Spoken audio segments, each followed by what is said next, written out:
I'd like to welcome those joining us on Facebook Live today as we tape my new podcast. I'm with John Hofmeister today. We're good friends, old friends. John retired as president of Shell Oil in 2008 and founded Citizens for Affordable Energy, which promotes sound U.S. energy and environmental security solutions for the nation.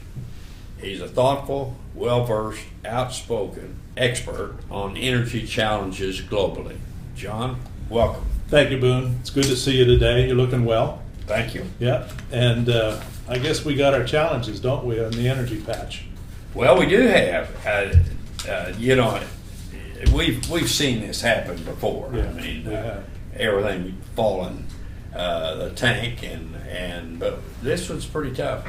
People don't remember that in 1997 we saw $10 oil. I remember. It wasn't that long ago. If you were selling oil, you sure remember it. Yeah, you should. I was in Shell in those days, and boy, it was tough. But we laid off tens of thousands of people back then. But the good news is we recovered. It took about and we will on this one. We will on this one. In fact, do you think the recovery is underway? Oh yeah, 26.19. It was the bottom, and I believe that was January. We then went back and tested it again. So I'm satisfied 26.19 was the bottom. I think it was too. What I'm actually feeling now is that the cutbacks that have taken place, particularly the big capital cutbacks by the majors, is going to mean that the recovery will be long and it will be robust, and I think we'll get back to some pretty high prices for oil. Now I've got to ask you, pretty high prices. What are you thinking? I'm thinking that before the end of the year, we'll be pushing $80 a barrel.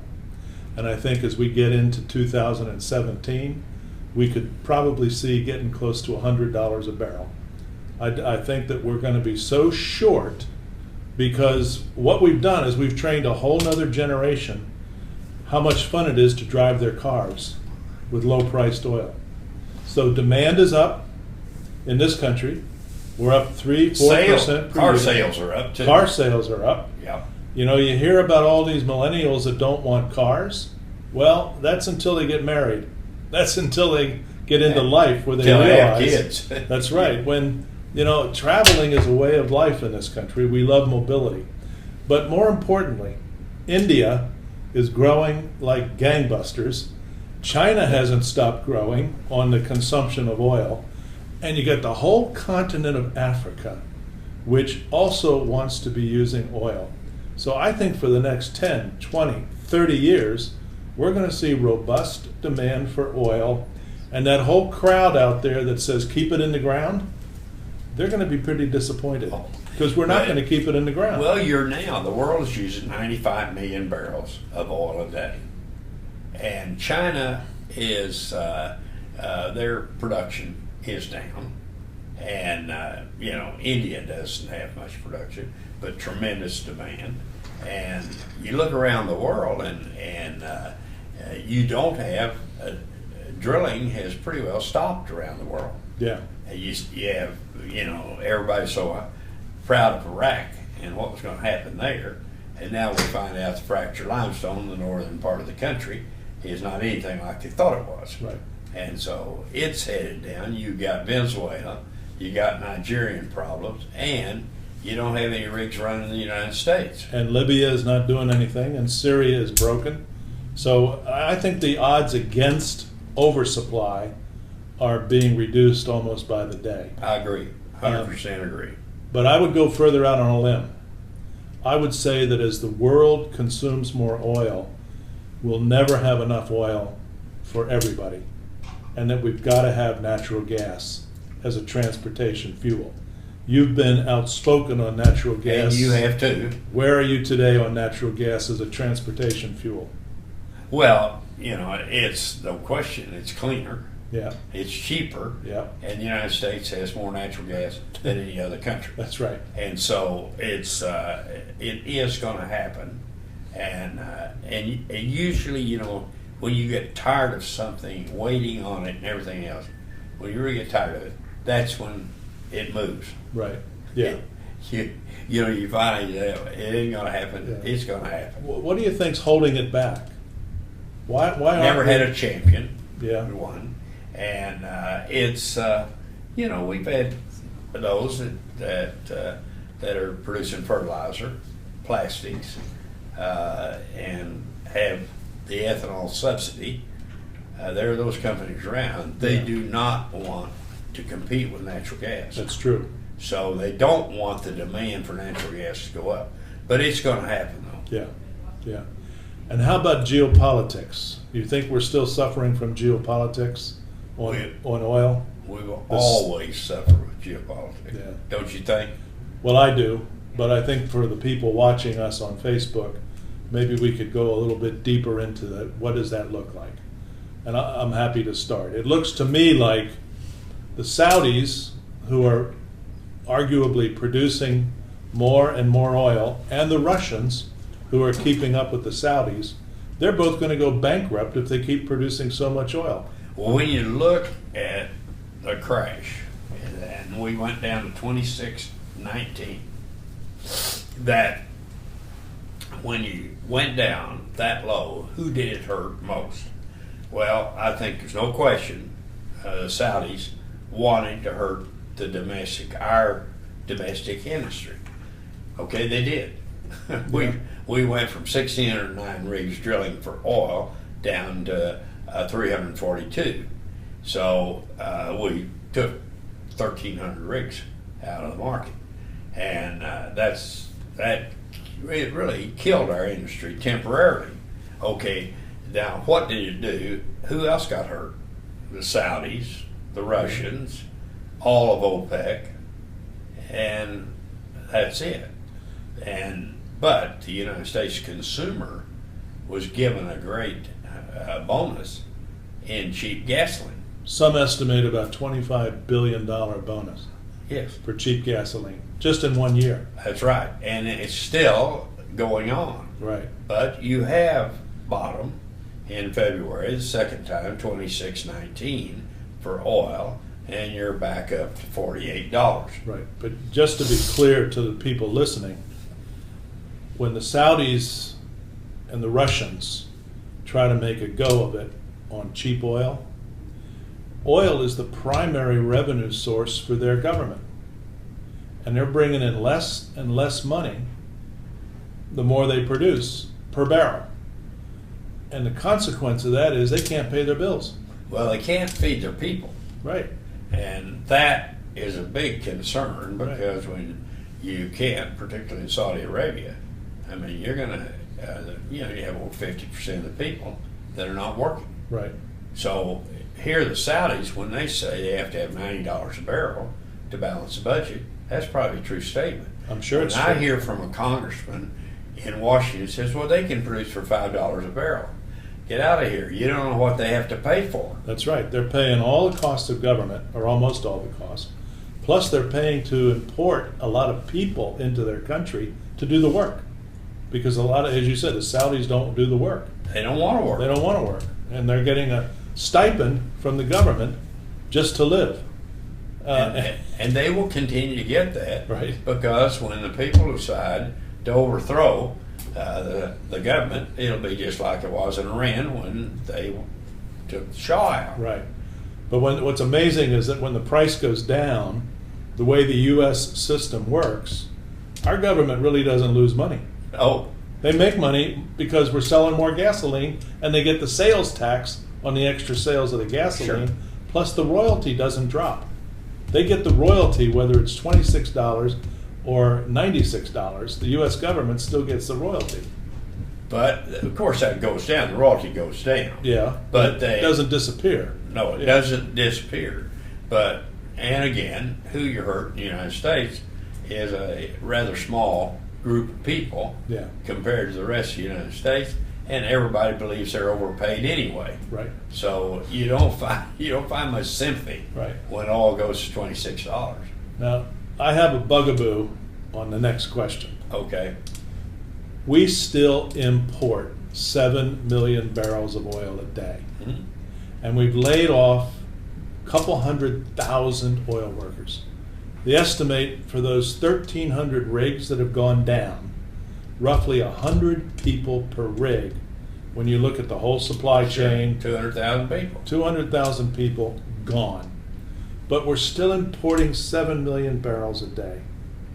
What do you think it's going to take to shift to where we actually can take care of ourselves and not have to import that oil? Or how do you feel about it? Well, you could cut half of the 7 million barrels imported. You could cut it out by taking natural gas to the heavy-duty trucks in this country. Right. There are only two fuels, you and I both know, that are going to move the heavy truck, 18-wheelers. It's going to be diesel or natural gas. Right. And natural gas is half the price of diesel. Right. So when you have the leadership in Washington that says, let's move to domestic, cleaner, cheaper for heavy-duty trucks, that could be instantaneous. What you could do, instantaneous, it'll take you 3-4 years for the trucks to move out of diesel and into natural gas. Well, I think you hit it right on the head. You hit the nail on the head by saying, if you had the leadership in Washington. Now, you and I have been around a long time. Have we ever had leadership in Washington for energy? In your memory? I don't think they ever have understood energy. Because today you have an energy department. Who is it that made a decision on the XL pipeline? Well, it was the White House. The State Department. State Department and the White House. And then White House. Right. Okay. And who is it that makes a decision when you export oil? Right. The Commerce Department. Yeah. And so. And who is it that gives the leases out? The Interior Department. Interior Department, right. It's all broken up into segments. Nobody really runs energy. But we know one. That's right. Nobody runs energy. Right. So you should have a department that is the energy department and makes the energy decision. Of course, always the White House gets to sign off on them. Right. But the energy, but you know what the energy department focuses on is nuclear. Nuclear, right. Yeah. One of the energy secretaries several years ago said, if you think the energy department makes energy decisions, you're wrong. Right. But it says 75%, he was a former secretary, he's 75% of my time is spent on nuclear. Right. And so, all right, you have, and I have a question for you, but tell me what 3 things that you would recommend to the administration coming in November for energy. For energy? Number one, we have to operate together as an alliance in North America, Canada, U.S., Mexico, to do what's right for North American markets. All right, you want to get off that 7 million barrels. I want to get off the 7 million barrels because all it does is buy us more trouble. It makes us vulnerable to OPEC, vulnerable to the geopolitics of the Middle East or any other part of the world that we don't control. But in North America, my goodness, we have the North American Free Trade Agreement. We have contiguous borders between Canada and U.S. and Mexico. We go back and forth all the time. And why we don't operate collectively as 3 countries with common resources is a mystery to me. All right. That's number one. All right, that would be the North American Energy Alliance. Right. Okay. And could that come under the North American Free Trade Agreement? I don't see why not. Okay. Because we're moving product. The Mexicans would like our natural gas. I just saw today approval of a $3.6 billion pipeline to take U.S. gas to Mexico. And that's a new pipeline. New pipeline. Right now we're sitting on $2 billion a day. Yeah, we're already shipping a lot of natural gas there. They have a lot of oil. So bring their oil to our refineries on the Gulf Coast. Now, they also need help producing more oil because they've run out of technology. Their big issue is technology. And only the American companies could help them in the Gulf of Mexico with the technology that we know in this country that could help Mexico. Okay, now that the Mexicans do not want any ownership of their minerals. Now, they've said they're going to do some things and all, but the acreage they put up for bid, nobody was interested in. Correct. I don't think, let them keep their minerals. Yeah. If we help them, Right. they can repay us. They can pay us, yeah. Sure, because we can find, or help them find, their technology is not as good as ours. Right. And that we could help them find oil, and what we increase their oil production, they could pay us back Yeah. for our costs. Yeah. So we could help them and not even ever take any part of their minerals ownership. But then the second thing I would do, I would start moving towards more natural gas, not just for trucks, but for personal vehicles as well. Okay. Pickup trucks, SUVs, regular sedans, and I would turn natural gas into liquids. Okay. CNG is fine, compressed natural gas is fine, but for a vehicle like a passenger car, you probably need too much tank space for the natural gas. So turn the natural gas into a liquid. Ethanol, methanol, it's, we know how to do that. We've been using methanol. But don't turn corn into ethanol. Well, Use natural gas for ethanol. yeah, or even both. I mean, I got nothing against the corn farmers there, but I think the market is so big, and to get rid of that 7 million barrels a day, that would take almost 30 billion cubic feet of natural gas per day. Right. 30 billion cubic feet of more natural gas means we got to get back to drilling natural gas if we were to supply. And today we're those producing vehicles. what, 75 billion? 75 total. So that would take us over 100 billion cubic feet a day, which is probably 3 million jobs by the time you add it all up. That's right. You add up all the additional drilling, you add up all the manufacturing to turn that natural gas into fuel, you create the fuel distribution system, you put natural gas tanks into every gas station. That's a whole lot of work there that would last for years and years, and we'd be putting people to work. So that's choice for fuels. That's number 2. Number 3, I think I would somehow, and this might take a miracle beyond our capacity, it might take help from above. Politicians got to stop thinking like politicians when it comes to energy in this way. Energy time takes 30 years. Political time takes 2 years. When you're trying to do something in energy time, like open up a whole new field in the Arctic, open up a whole new section of the Gulf of Mexico, open up the shale in different parts of the country, produce the natural gas for fuel. Those are 30-year projects. But you're not asking for subsidies. Nothing, not a penny. Just asking the politicians, quit thinking in 2-year cycles. They think in 2-year cycles because that's all they have.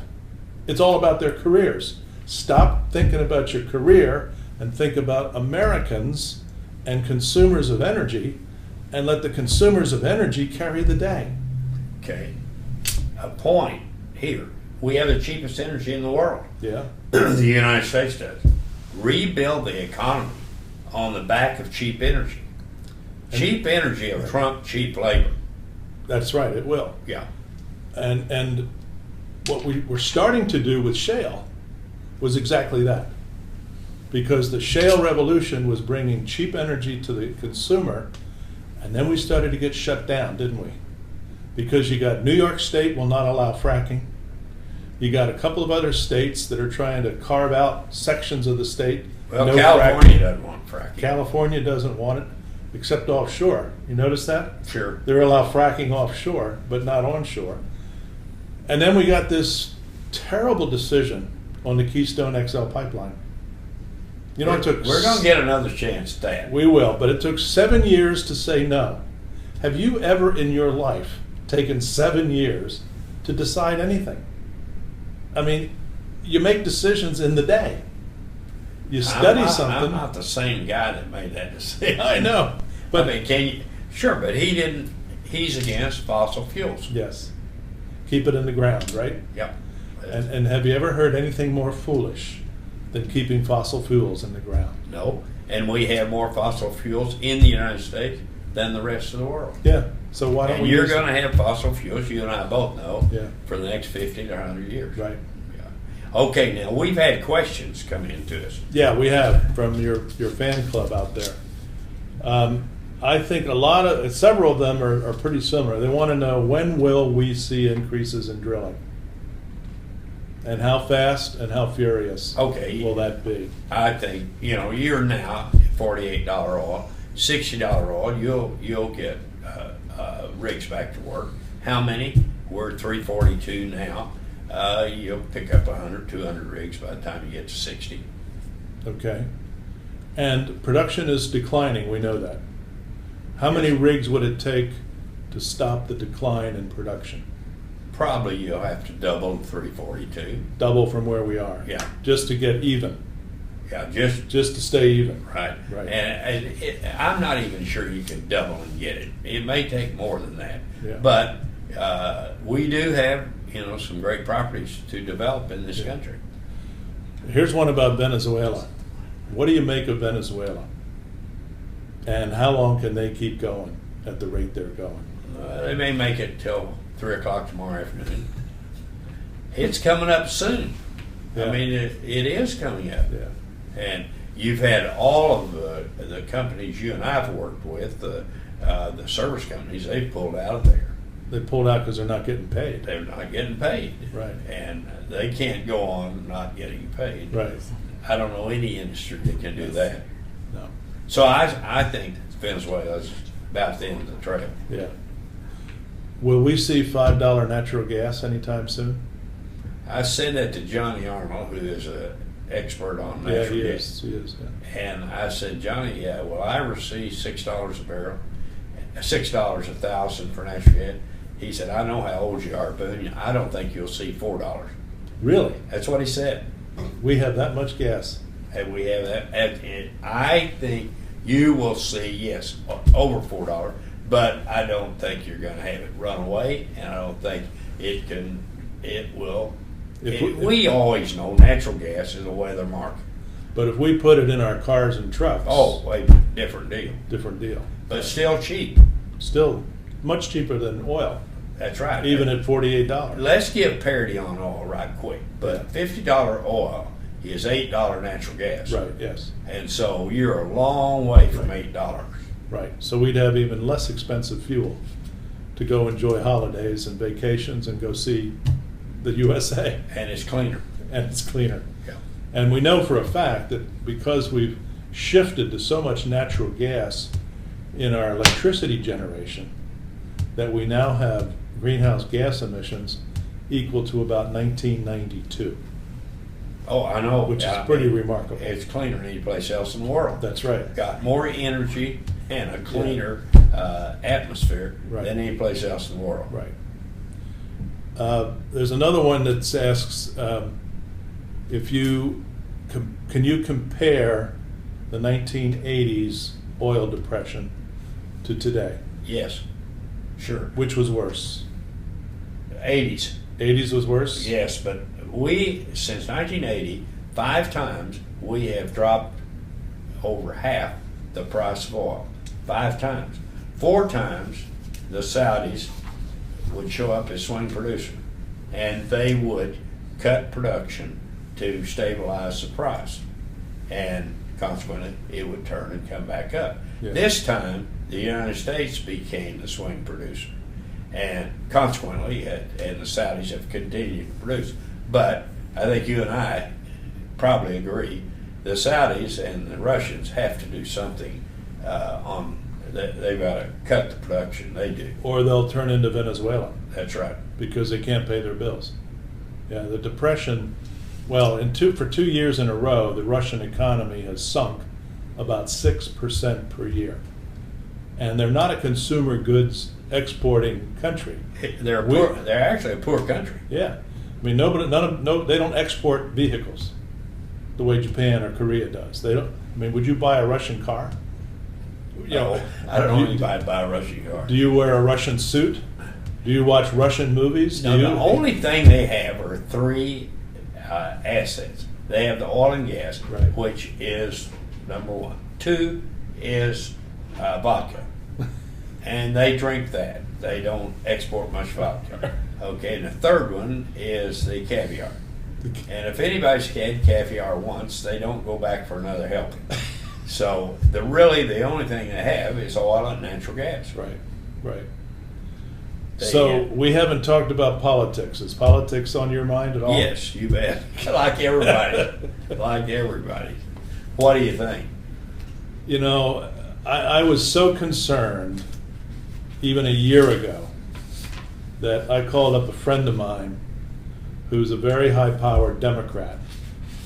And I said, what I'm hearing from the Democratic candidates is pretty darn scary in terms of this country's energy future.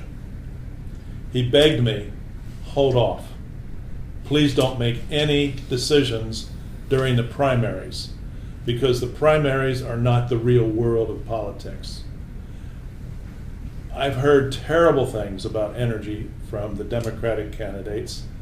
I've heard almost nothing from the Republican candidates because gas is cheap, energy is not on their minds. And so I'm very worried. I'm very worried about the future of energy relative to what's been happening so far this campaign season. Well, energy will be an issue in the general campaign. I'm not sure Hillary makes it to on your mark, get set, bang, go. So if she does or doesn't, but we know what she wanted, and she's been very clear.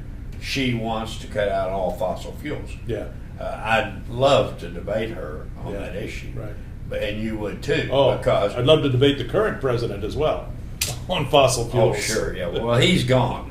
He's not going to be there for the debate.